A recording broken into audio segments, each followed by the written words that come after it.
I was quite surprised when Darren Grimes came out and absolutely smashed Paul Mason in a really effective manner. Now, this clip's a bit long, it's 3 minutes, but it's actually really interesting. And so pay attention to how aggressive Paul Mason's trying to be with this man who's literally half his age, and how well Darren defends himself. Let's watch.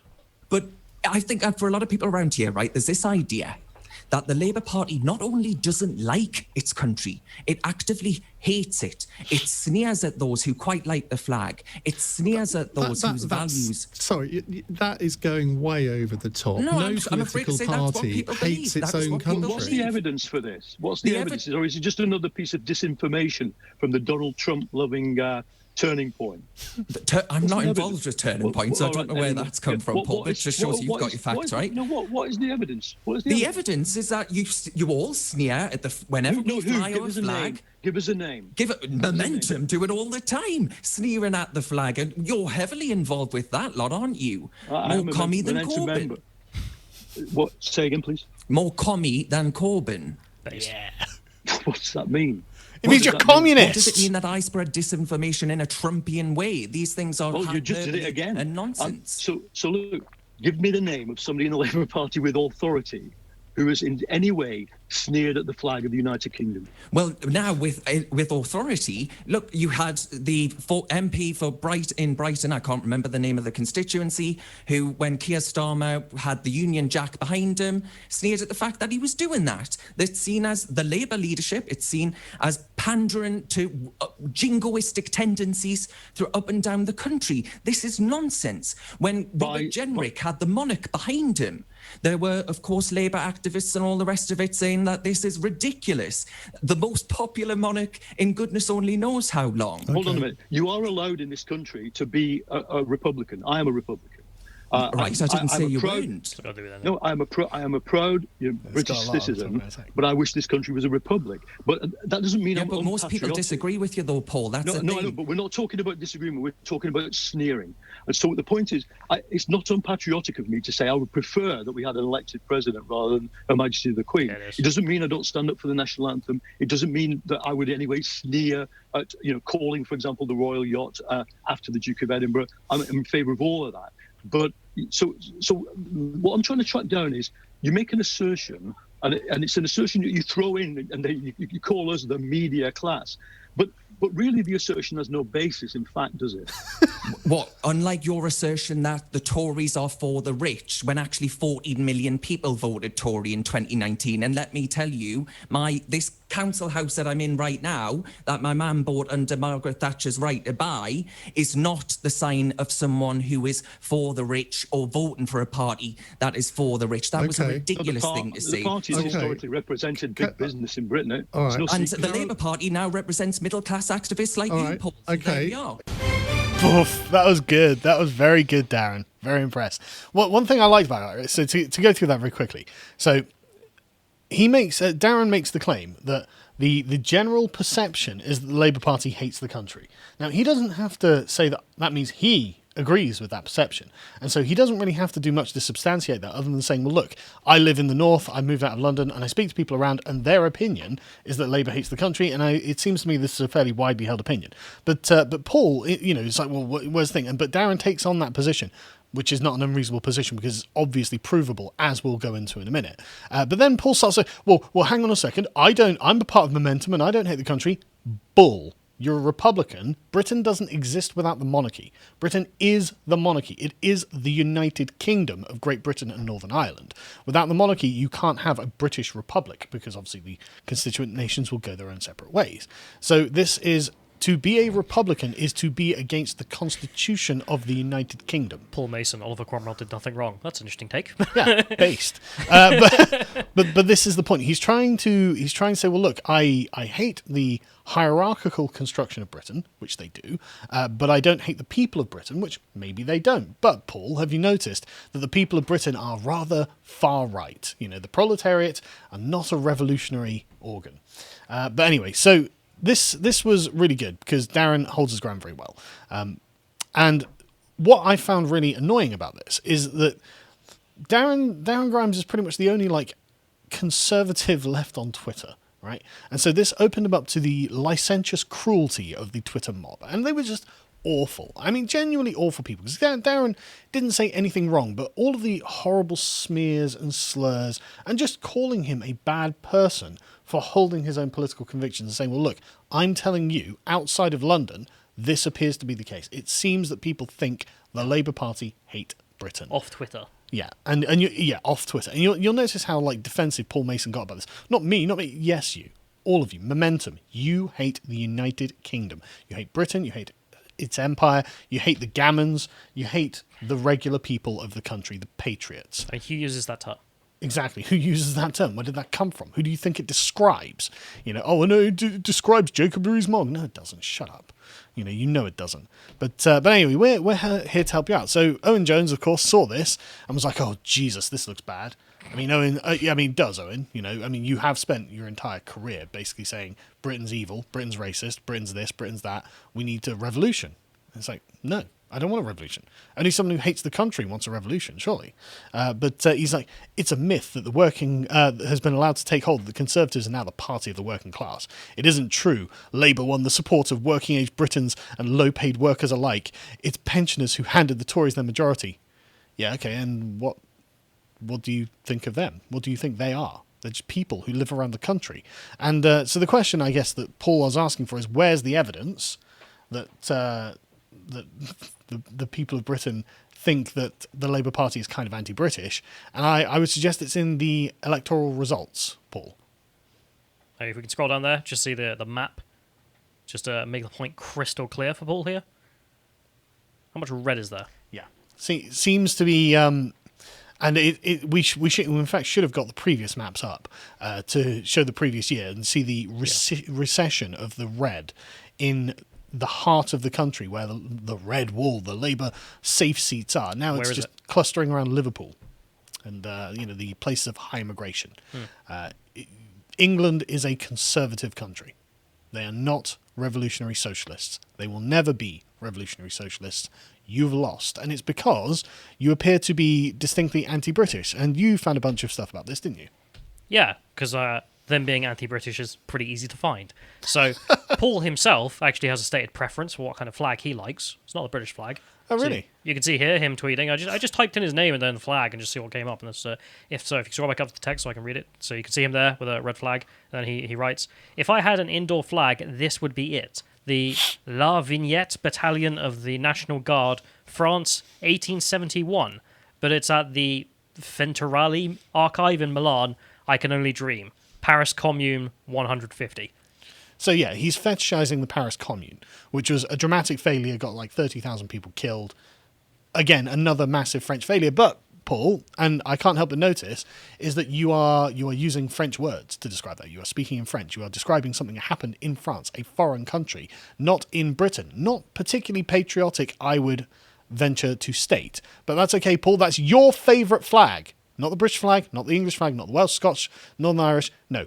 Not Cornish, not like, the Wessex flag, not the flag of Mercia or Northumbria. No, you've chosen something in France, but you're a patriot. Sorry, carry on. Yeah, he chose a communist flag as well. A communist French flag.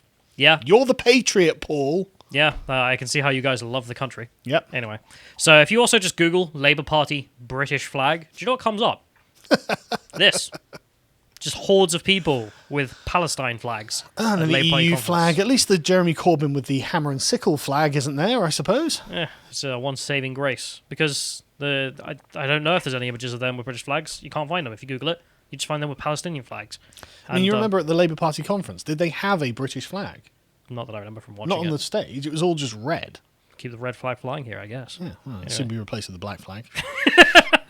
Anyway, so we get the next one. So It turns out, as this guy points out, Labour do like flag waving after all, just not the British one. Yeah. As you can see, Zara Sultana going down to the Palestinian march, plenty of Palestinian flags, which, if you want to do that, okay. But they would never have a march for Labour where you can see British flags flying left, right and centre. No. Never going to happen. But you do have a bunch of Islamo-leftists who are talking about a problem that's happening like 6,000 miles away. What's our connection to this? Islam. Allahu Akbar. Very British. Very traditionally patriotic British. Oh, man. Yeah, anyway. So, This, I think, all stems really from Corbyn, who I think we can accurately describe as an anti-patriot. Corbyn, and just to be clear, my opinion of Corbyn is that he spent his entire life sympathising with every enemy of Britain and trying to do everything he can to denigrate Britain's power as a country. I mean, this includes after an IRA bombing, trying to invite the IRA to Parliament to give their side of the story in the terrorist attack they had just committed to try and kill Margaret Thatcher. But of course, Corbyn probably would have killed Margaret Thatcher himself, given the opportunity. But this is something that even the Guardian authors and article writers can point out, right? This is what they say. This is what Pat McFadden says in the Guardian. Again, not some sort of right-leaning, sympathising rag. You know, the Guardian is the most popular communist paper in the country, right? Corbyn's anti-Western worldview, shared by his most senior advisors and cheerleaders, goes to the core of his political identity. Not my description, a Guardian writer's description. It separates him from every post-war Labour leader, and as we saw in the election, from millions of Labour voters. Not my opinion, a Guardian author's opinion. This view holds that one of most of the world's ills are down to Western imperialism, and that if others commit a reprehensible act, we probably left them with little choice. It sees NATO as an aggressor. It is instinctively anti-American long before Trump, and holds up Israel as being uniquely evil. Is any of this ringing untrue to Paul Mason specifically? Is this not true, Paul? It loudly condemns any Western use of force and is usually silent or Russian or non-Western backed military action. And it infantilizes terrorism, denying the power of human agency or any dynamic of its own and seeing it as only a reaction to what we do. Is that in any way untrue? I didn't write it, but I sign off on everything about that. Everyone can tell that Corbyn does everything that he can to oppose Britain, and it's because Corbyn is trapped in the world of abstractions. He is sat there going, well, social justice, socialism. You know, we need like these weird, like very intangible abstract things. This is why he can call Fidel Castro a champion of social justice. How you can be a cheerleader for Fidel Castro and then be like, yeah, but I am a patriot for Britain. No, you are absolutely not. And again, this is not the only place. I mean, there are loads of these. Let's go to the next one. It's politics.co.uk, where a YouGov poll in June 2020 showed the majority of UK citizens are actually proud to be British, making this seem like the natural place for a party hoping to win to put themselves. But patriotism is a constant issue for Corbyn to grapple with. Indeed, he never really did. Polling by Lord Ashcroft around the general election revealed a perceived lack of patriotism was one of the major factors behind Labour's defeat in 2019. Paul, you could have Googled this yourself, but you didn't want to because you know that that's the case. You know you're not a patriot. You know Corbyn isn't a patriot. You know Momentum aren't patriots. You know you're communist patriots. You are, as George Orwell would say, nationalists for communism. That's what you're doing. Is there something you want to say? Just exactly what Darren Grimes pointed out by saying you guys are more commie than Corbyn. Yeah, absolutely. I mean, Corbyn is the acceptable face of communism in this country, and communism, by its very nature and definitions, is anti-British, and you know it. Anyway, they say what it did carry, however, were narratives that perpetuated the idea that Corbyn was unpatriotic. The most prominent example being the accusation of him being a terrorist sympathiser, a narrative that damaged his personal image. Well, it's only because of all of the terrorists that he sympathised with. Our friends in Hamas and Hezbollah, I'm sure, gave him a very warm reception when he was laying wreaths at the graves of dead terrorists, or with the IRA and various others. But what a weird version of cope there. Like, the narrative that he was sympathetic for terrorists is what harmed him, not the sympathy for terrorism. Yeah, exactly. It's not the narrative was the problem. It's unbelievable, right? And so this has become a widespread meme. Everyone knows that Corbyn's Labour Party, the left in this country, hate Britain. They're not shy about it. They're the ones saying it's a racist, sexist, imperialist, white supremacist, blah, blah, blah, blah, blah. Everything about Britain's bad. Everything about Britain's history is bad. It needs Anything that happened in a foreign country, Britain's fault. Every statue has to be taken down. Everything about Britain has to be decolonised. It's obvious you hate this country, right? And so the Daily Mail this is a hilarious article, to be honest. Jeremy Corbyn finally reveals his patriotism by declaring that English cheese is better than French cheese. That's the closest that people can find to Jeremy Corbyn's patriotism. He says that he prefers English cheese because it's sharper. Well done, you patriots. So this led Lisa Nandy. I know we're going to run on a bit here actually, but there's a lot to do here, and it's important, right? So Lisa Nandy, when she made her bid for Labour leader after in 2017 it was, she was like, look, we need patriotism, not placards, and she's right. She says that Labour's never going to win power under Corbyn until it starts listening to Brexit voters and stop being the party of placards and protest, because the placards are all appeals to abstract concepts. They're not appeals to the real people, the real world, the real grounding of the country. They're appeals to ideals. And if people don't actually follow those ideals, then they're not going to vote for you. But I'll skip over most of what she said here because essentially we've covered it already. But she's really giving them a good grilling on the idea of patriotism because, I mean, she says here, the left has found itself almost unable to comprehend that we have accepted this idea that we are all rational, calculating human beings who do questionnaires and think, well, Labour fits my policies best, therefore I'll vote for them. That's not how politics works. Politics works from the gut. Who's working in my interest? And when you guys are like, Britain's evil and British people are racist, that's not winning. That's not patriotism. The placard she gives an example of, you can see just in that picture below there, socialist workers dump Trump, fight bigotry. And you can see there, stamped with racism. It's always the same goddamn placards. Yeah. It's always the same communist agitation that is not a form of patriotism. It's a declaration that the country is bad. That's what this is about. Right? And then you've got this next one. I just found a few Labour defences. Labour should be cautious to embrace patriotism. Why? Is that what a patriotic party does, is it? They have activists that be like, let's slow down a bit. I don't know, it'll be too Labour much. doesn't hate the country, but also we don't want to love the country. Yeah, we don't love it. I mean, Christ. In Britain, our patriotism is a deeper, complex integration of culture, history, and ethnicity. Ours is not a cosmopolitan nationalism, nor is it a values-heavy as in other liberal Western democracies, such as America. The cosmopolitan nationalism, they're talking about France. This is because our spirited expressions are so dogmatic and tied to history, be it false or not. This presents an enormous challenge for left-wing groups. Why do you hate the history of the country you're claiming to not hate? It's really hard to not paint you as people who hate Britain. Right? Flying a Union flag echoes difficult imperial memories of intolerance and exploitation around the world. You see where we've already off into the land of abstraction. If Labour wish to embody the flag, fly it high and wave it for all the country to see, they must pursue a deeper line of constructive review with our past, seeking to represent people of colour in every way. Right, so not people outside of Britain. People outside of Britain are where Labour's patriotism lies. They can't describe anything about Britain on the flag without saying, well, this is an imperialist flag and we hate it. The only version of the flag they probably could endorse is if you put the racial pride flag over it halfway. With the rainbow colours and then the black and brown stripe. I guess so, yeah. And then you get other ones. So Labour needs an honest history of the British Empire in schools. Why? Because they hate the British Empire. The problem that they have is the public don't. The public like the British Empire. Overwhelmingly, I something like 55% in the last poll. People like, British Empire was great. And it's like, what about the people who are just au fait about the British Empire? They're ambivalent about it. Well, they're about 30%. There's about 18% of people who hate the British Empire. There's your core constituency. The people who hate the empire are the core constituency. But, the party plans to ensure that it will teach historical injustices of colonialism and the role of the British Empire is properly, integrated into the national curriculum and teach powerful black history. It sounds like you hate Britain and you're resentful. And, of course, this doesn't stop Labour from saying, hey, what we need is reparations. That's patriotism. An official Labour Party report said the Labour government should make woke payments to countries once ruled by the British Empire to apologise for colonialism. Patriotism. Anyway, moving on. Let's just get to the Socialist Worker, just to get to the very far left of what's going on. Socialist Worker being a communist paper. They're just complaining here. Keir Starmer wants Labour to be patriotic, pander to racism and support cuts. There we go. Now we get the mask off, the unvarnished. No, patriotism is racism.